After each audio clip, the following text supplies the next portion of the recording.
thank you so much for agreeing to come to today's event, Craig, and speak to our audience. I've just got a couple of questions, if you will. So your journey from service life to becoming a master Reiki instructor, which is very teacher even, yes. Obviously, it's been very complex. Yes. There's been a few bumps along the way with your mental health and physical health. And I just wondered, as the employees that are sat here watching this clip, what type of support could they offer people that may be in a similar situation to yourself, that they've currently got employed in their business? Well, actually things are progressing very, very fast. And from my position to what's happened now, completely different ball game. Yeah. And so we allude to the Veterans Covenant and the pledges that the business can certainly open up to, that BCP have signed up to. As long as it's just not a tick in the box, it's those directions. There is also through that streams down to their GP with a Veterans Code, which will also activate certain priorities for them as well. There are a lot of veterans groups out there which aren't actually quite well signposted, but that again is something that's being fast-tracked and helped.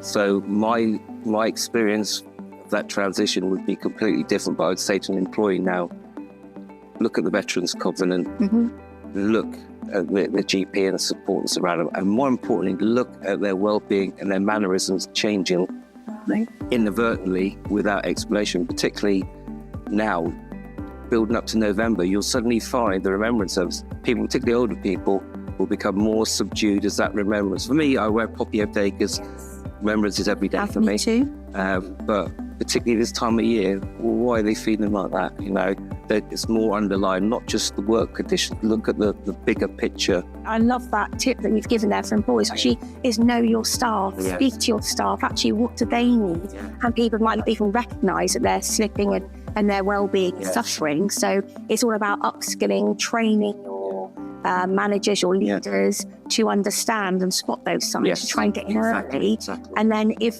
a reasonable adjustment is needed, so a bit of additional time, they can look to gain some support that way.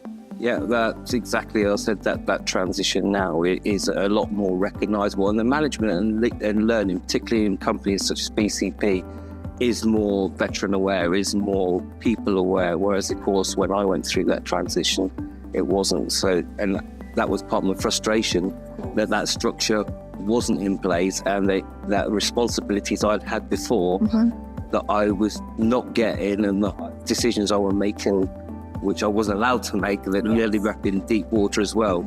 So I needed to be kind of reminded of my parameters and not have the expectations like I did of the military. So it's a two-way conversation, and it's down then to communication. Of course, and I think communication is key. So I think we'll kind of leave it on that point, if that's okay, Craig. And thank you so much for sharing those tips.